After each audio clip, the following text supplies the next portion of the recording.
यवतमाळच्या उमरखेड पोलीस स्टेशनमध्ये शिवसेना ठाकरे गटाचे नेते आणि खासदार संजय राऊत यांच्या विरोधात आक्षेपार्ह लिखाण केल्याप्रकरणी गुन्हा दाखल करण्यात आला।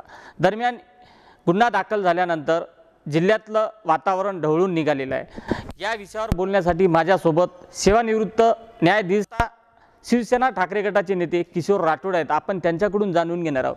उमरखेड पोलीस स्टेशनला रजिस्टर झालेली कलम 124 अ, कलम 153 अ आणि 505 भाग 2 असं गुन्हा दाखल केलेला आहे।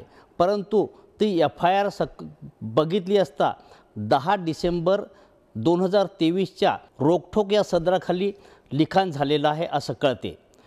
परंतु ते लिखाण बघितलं असताना धार्मिक जातीय किंवा धार्मिक तेढ निर्माण करण्याचा कोणताही त्याच्यात सबस्टन्स किंवा मटेरियल दिसून येत नाही। ज्यावरून असे दिसते की फक्त केंद्रातील आणि राज्यातील सरकार हे भाजपचे असल्यामुळे आपल्या विरोधकांना नमवण्यासाठी कोणताही पुरावा नसताना ही कारवाई करण्यात आलेली आहे। न्यूजपेपरमध्ये जे आर्टिकल आलेलं आहे त्याच्या बाहेरचं काहीही घेता येणार नाही त्यांना, आणि तो जो मटेरियल लिहिलेला आहे त्यावरून कोणतेही धार्मिक किंवा जाती निर्माण केल्याचा किंवा प्रयत्न केल्याचा असं दिसून येत नाही।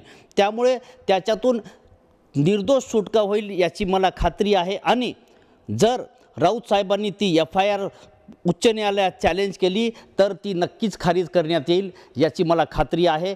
आणि भारतीय राज्यघटनेच्या कलम 19 नुसार भाषण आणि विचार व्यक्त करण्याचे स्वातंत्र्य देण्यात आलेले आहे। त्या लिखाणावरून कोणतेही अशी जातीय तेढ किंवा धार्मिक तेढ निर्माण करण्याचा प्रयत्न झाल्याचं दिसून येत नाही, आणि ती आपल्या भाषण आणि स्वातंत्र्य विचाराचे स्वातंत्र्य व्यक्त करण्याचे जे आहे त्यावर गदा आणण्याचा प्रयत्न आहे तो। नक्कीच साहेब, आपण बघतोय की शिवसेनेमध्ये 2 गट पडले आणि 2 गट पडल्याच्या नंतर आता हा प्रकरण जो आहे सध्या विधानसभा अध्यक्षांकडे सुनावणीला चाललेला आहे। त्यातच डिसेंबर महिन्याअखेरमध्ये निकाल लागणार आहे। संपूर्ण देशांचं लक्ष सर्वोच्च न्यायालयाकडे लागलेलं आहे। याकडे तुम्हाला काय वाटते, कोणाच्या बाजूने निकाल येईल आणि काय सांगाल? आज घडीला संपूर्ण भारतातील 140 कोटी लोकांचा विश्वास जर राहिला असेल तर फक्त न्यायव्यवस्थेवर आहे, आणि पक्ष कोणाचा हे भारतातील सामान्य जनतेला माहीत आहे की तो पक्ष वंदनीय बाळासाहेब ठाकरे यांनी निर्माण केलेला आहे, आणि तो फक्त उद्धव साहेबांचाच त्यांच्यावर हक्क आहे, उद्धवजी यांचाच हक्क आहे, आणि सुप्रीम कोर्टात त्याच्या दुधाचं दूध आणि पाण्याचं पाणी होईल याचा मला विश्वास आहे। साहेब, तुम्ही अलीकडे सेवानिवृत्त झाल्याच्या नंतर शिवसेना ठाकरे गटामध्ये दाखल झाला आहेत। नेमकं 2 गट पडलेली आहे, शिवसेनेची जी आहे आज अवस्था वाईट आहे। आपण कोरोनाचा काळ बघितला, उद्धवजींचा फक्त 2.5 वर्षाचा मुख्यमंत्री म्हणून काळ होता। महाराष्ट्रात त्यांनी पर्टिक्युलरली मी सांगेन की धारावीमध्ये जे नियोजन केलं कोरोना काळात त्याची दखल वर्ल्ड हेल्थ ऑर्गनायझेशनने घेतलेली आहे। त्यांना ॲप्रिशिएट केलेलं आहे। उद्धवजींचा काम पूर्ण महाराष्ट्रात आज तुम्ही आम्ही जे जिवंत आहो ते उद्धवजींनी त्या काळात जे प्रयत्न केले त्यामुळे आहो। कोरोना काळात उद्धवजींनी जे घरून काम केलं नसतं तर तुम्ही आम्ही आणि टीकाकार आहेत हे कोण कुठं राहिलं असतं कोणाला काही कळलं नसतं।